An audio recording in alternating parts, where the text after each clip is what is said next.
Shalom, saudara yang dikasihi Tuhan Yesus Kristus. Pada kesempatan kali ini, marilah kita merenungkan firman Tuhan.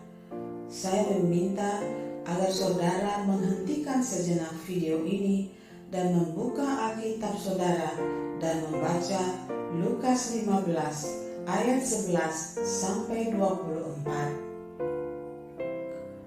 Perumpamaan Tuhan Yesus tentang anak yang hilang menceritakan seorang bapa yang kaya raya dan memiliki dua orang anak, yaitu sulung dan bungsu. Sang bapa mengharapkan kedua anaknya mau ikut bekerja dalam usaha yang dimilikinya, agar suatu saat seluruh usaha dan harta kekayaannya dapat diwariskan kepada mereka. Sang bapa tahu bahwa harta kekayaan yang ia miliki dapat dengan mudah habis. Namun jika anak-anaknya tahu menjalankan usaha bapaknya dan tahu cara mengelola kekayaan, maka harta yang ia wariskan kepada anak-anaknya tidak akan mudah habis, bahkan bisa saja akan bertambah-tambah banyaknya. Namun, si bungsu lebih suka menghambur-hamburkan harta bapaknya dan tidak mau terlibat dalam mengembangkan usaha bapaknya, karena ia berpikir harta bapaknya sangatlah teramat banyak dan tak akan mungkin bisa habis. Itulah sebabnya ia berani meminta bagian harta miliknya dengan maksud akan pergi dan mengembangkannya sendiri dengan cara yang ia pikir benar. Pada kenyataannya, di luar rumah bapaknya, ia hidup dengan boros, berfoya-foya, dan menghabiskan seluruh harta yang ia miliki hingga ia jatuh miskin. Maka timbullah bencana kelaparan yang membuat ia sangat melarat, hingga akhirnya ia harus bekerja menjaga babi. Dan dalam keadaan sangat lapar, ketika ia hendak makan ampas makanan babi, tidak ada seorang pun yang memberikannya kepadanya. Saudaraku yang dikasihi, perumpamaan ini berbicara tentang anak-anak Tuhan yang telah diselamatkan oleh kasih karunia Tuhan yang besar dan diangkat menjadi anak-anak Allah dan menjadi pewaris kerajaan surga. Namun seperti harta yang bisa sebentar ada namun sebentar juga akan mudah lenyap, demikian juga dengan halnya keselamatan yang Tuhan beri. Jika kita tidak menjaga, mengusahakan atau mengerjakannya, maka keselamatan itu akan mudah hilang. Sebagaimana harapan Bapa kepada sulung dan bungsu agar mereka bekerja dalam usaha yang ia miliki, demikian juga kepada kita. Tuhan menghendaki agar kita bekerja dalam rencana dan rancangan Tuhan. Pekerjaan apakah yang Tuhan ingin agar kita lakukan? Dalam Yohanes 6 ayat 28-29 mengatakan, lalu kata mereka kepadanya, apakah yang harus kami perbuat supaya kami mengerjakan pekerjaan yang dikehendaki Allah? Jawab Yesus kepada mereka, inilah pekerjaan yang dikehendaki Allah, yaitu hendaklah kamu percaya kepada Dia yang telah diutus Allah.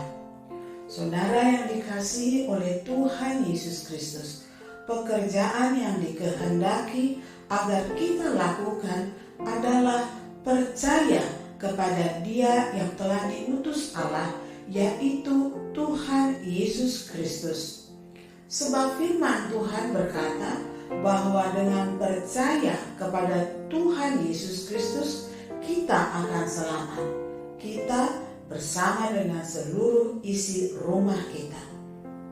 Namun arti percaya ini, saudara yang dikasihi oleh Tuhan Yesus, adalah mempercayakan hidup dan mati kita kepada Tuhan Yesus Dan sebagaimana telah kita pelajari, bahwa percaya kepada Tuhan Yesus itu terdiri dari 3 tahap yang harus kita kerjakan seluruhnya. Dan 3 tahapan itu adalah: yang pertama, lahir baru, yaitu pertobatan dan memberi diri dibaptis dan mau untuk diajar sebagai murid. Lahir baru juga disebut berakar dalam Kristus. Orang-orang yang ada dalam tahap ini mengalami cinta mula-mula yang sangat besar kepada Tuhan, sehingga ia sangat suka sekali untuk diajar dengan firman Tuhan, untuk senantiasa berdoa, untuk senantiasa pergi beribadah, tampak sukacita di dalam mengikut Tuhan. Tahap yang kedua adalah pertumbuhan ke arah yang benar, yaitu ke arah Kristus, di mana kita harus bertumbuh menjadi seorang yang dewasa rohani dan siap untuk menghasilkan buah. Pertumbuhan ini sering juga disebut dengan dibangun di atas Kristus yang sebagai fondasi yang teguh dalam pembangunan rumah rohani yang berkenan kepada Allah. Dalam tahap bertumbuh ini, seorang anak Tuhan akan terlihat buah-buah roh yang semakin nyata. Selain itu, dia juga ambil bagian dalam pekerjaan Tuhan di gereja atau dimanapun ia berada. Ia suka untuk melayani Tuhan. Ia suka untuk menjadi saksi dimanapun ia ada. Tahap yang ketiga adalah kedewasaan rohani yang terlihat dalam kesaksian hidup yang dipenuhi oleh Roh Kudus. Tahap ini juga disebut tahap berbuah di hadapan Allah. Buah-buah roh yang tampak semakin nyata dan berlimpah di dalam kehidupannya, dan juga buah-buah kesaksian, yaitu buah-buah penginjilan, memenangkan jiwa-jiwa yang diselamatkan oleh Tuhan Yesus karena kesaksian mereka. Itulah pekerjaan yang Tuhan ingin agar kita kerjakan dengan tekun dan setia, agar keselamatan yang dijanjikan itu benar terjadi dalam kehidupan kita. Sebagaimana digambarkan oleh si bungsu yang begitu mudah meninggalkan bapaknya, maka hendaklah kita ingat bahwa hal ini dapat juga terjadi dalam diri kita sebagai anak Tuhan. Apakah yang membuat kita bisa meninggalkan kasih Bapa? Dalam Yakobus 4 ayat 4 dikatakan, "Hai kamu orang-orang yang tidak setia, tidakkah kamu tahu bahwa persahabatan dengan dunia adalah permusuhan dengan Allah? Jadi barang siapa hendak menjadi sahabat dunia ini, ia menjadikan dirinya musuh Allah." Seperti si bungsu yang merasa bahwa hidup jauh dari bapaknya adalah hal yang lebih baik daripada hidup sebagai ahli waris bapaknya, demikian dengan banyak anak Tuhan yang akhirnya meninggalkan kasih kepada Tuhan dengan mengikuti apa yang dikatakan hati dan keinginannya sendiri. Ada yang secara fisik memutuskan meninggalkan Tuhan, yaitu dengan meninggalkan persekutuan dan ibadah. Namun ada juga yang seperti terjadi pada jemaat di Efesus yang telah kehilangan kasih mula-mula. Bekerja sesuai dengan rencana Allah akan membuat kasih kita kepada Bapa tidak akan pudar. Namun jika kita tidak tekun bekerja seturut dengan kehendak Bapa, pastilah kasih kepada Bapa juga akan dingin dan bahkan pudar. Perhatikanlah apa yang dialami oleh si bungsu sebagai pelajaran bagi kita, bahwa setiap orang yang meninggalkan Tuhan dan mengikuti kehendak serta rencananya sendiri, cepat atau lambat ia akan mengalami penderitaan baik jasmani terlebih rohani.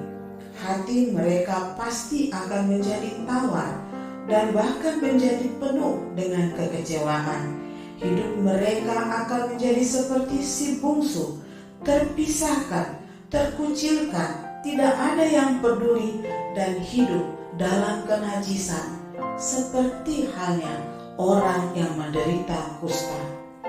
Oleh sebab itu firman Tuhan yang tertulis dalam Ibrani 12 ayat 15 mengatakan, "Jagalah supaya jangan ada seorang pun menjauhkan diri dari kasih karunia Allah, agar jangan tumbuh akar yang pahit dan menimbulkan kerusuhan dan yang mencemarkan banyak orang."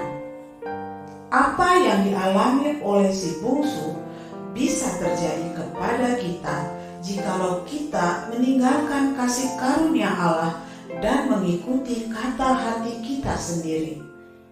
Namun saudara, kasih Bapa kepada si bungsu sangatlah besar. Walaupun sang Bapa menganggap bahwa si bungsu telah mati, namun sebelum ia melihat jasad anaknya, maka ia tetap berharap anaknya si bungsu masih hidup dan akan kembali. Perhatikanlah firman Tuhan ini. Bapa tidak mencari si bungsu. Ia hanya menunggu. Kesadaran dan tindakan si bungsu itulah yang membuat ia kembali kepada bapaknya. Demikian juga dengan kita. Seringkali kita berpikir kasih Allah begitu besar sehingga ia mau mencari dan mengampuni kita. Namun dari kisah ini kita belajar bahwa yang harus bertindak adalah si bungsu yang memberanikan diri kembali kepada Bapa agar diizinkan tinggal sebagai pekerja bukan sebagai anak. Demikian juga dengan kita. Jika kita menjauh dari Tuhan, maka bangkitlah dan kembalilah kepada kasih Allah agar Tuhan memulihkan keadaan kita dan kembali membawa kita untuk bekerja di dalam rencana dan kehendak-Nya. Perhatikan dan renungkanlah hal ini. Tuhan masih memberi kesempatan untuk setiap orang yang mau bertobat dan kembali kepada Bapa, supaya kita dipulihkan, supaya kita boleh kembali kepada cinta mula-mula. Pertobatan seperti ini yaitu berani kembali, berani datang, menyukakan hati Tuhan. Bapa bukan saja berkenan mengampuni, tetapi Ia juga mengembalikan keadaan kita menjadi anak-Nya. Walaupun kita telah meninggalkan Dia, Ia tetap bersedia menerima kita kembali. Bahkan Ia menerima kita kembali dengan sukacita yang besar, sehingga digambarkan dalam perumpamaan ini, Ia memberikan kepada kita jubah, cincin, kasut, dan bahkan mengadakan pesta sukacita. Ibrani 10 ayat 35 sampai 39 mengatakan, "Sebab itu janganlah kamu melepaskan kepercayaanmu, karena besar upah yang menantinya. Sebab kamu memerlukan ketekunan, supaya sesudah kamu melakukan kehendak Allah, kamu memperoleh apa yang dijanjikan itu. Sebab sedikit, bahkan sangat sedikit waktu lagi, dan Ia yang akan datang sudah akan ada tanpa menangguhkan kedatangannya. Tetapi orangku yang benar akan hidup oleh iman, dan apabila ia mengundurkan diri, maka aku tidak berkenan kepadanya." Tetapi kita bukanlah orang-orang yang mengundurkan diri dan binasa, tetapi orang-orang yang percaya dan yang beroleh hidup. Amin. Saudara yang dikasihi Tuhan Yesus Kristus, kita memerlukan ketekunan dan kita harus setia bekerja seturut dengan rencana Allah, yaitu percaya kepada Tuhan Yesus yang telah menyelamatkan kita. Mari kita bergiat untuk tumbuh di dalam Tuhan ke arah yang benar, yaitu ke arah Kristus. Mari kita tetap setia tinggal di dalam ajarannya sebagai bagian dalam gereja Tuhan, di mana kita dipersatukan sebagai keluarga Allah. Mari kita bersama bertumbuh, mari kita bersama berbuah bagi Tuhan. Kita tingkatkan kesetiaan kita untuk melayani Tuhan. Mari bersama terlibat dalam pekerjaan Tuhan di gereja kita. Dengan demikian, kita akan dijauhkan dari keinginan untuk meninggalkan kasih karunia Allah. Tuhan Yesus memberkati kita semua. Shalom.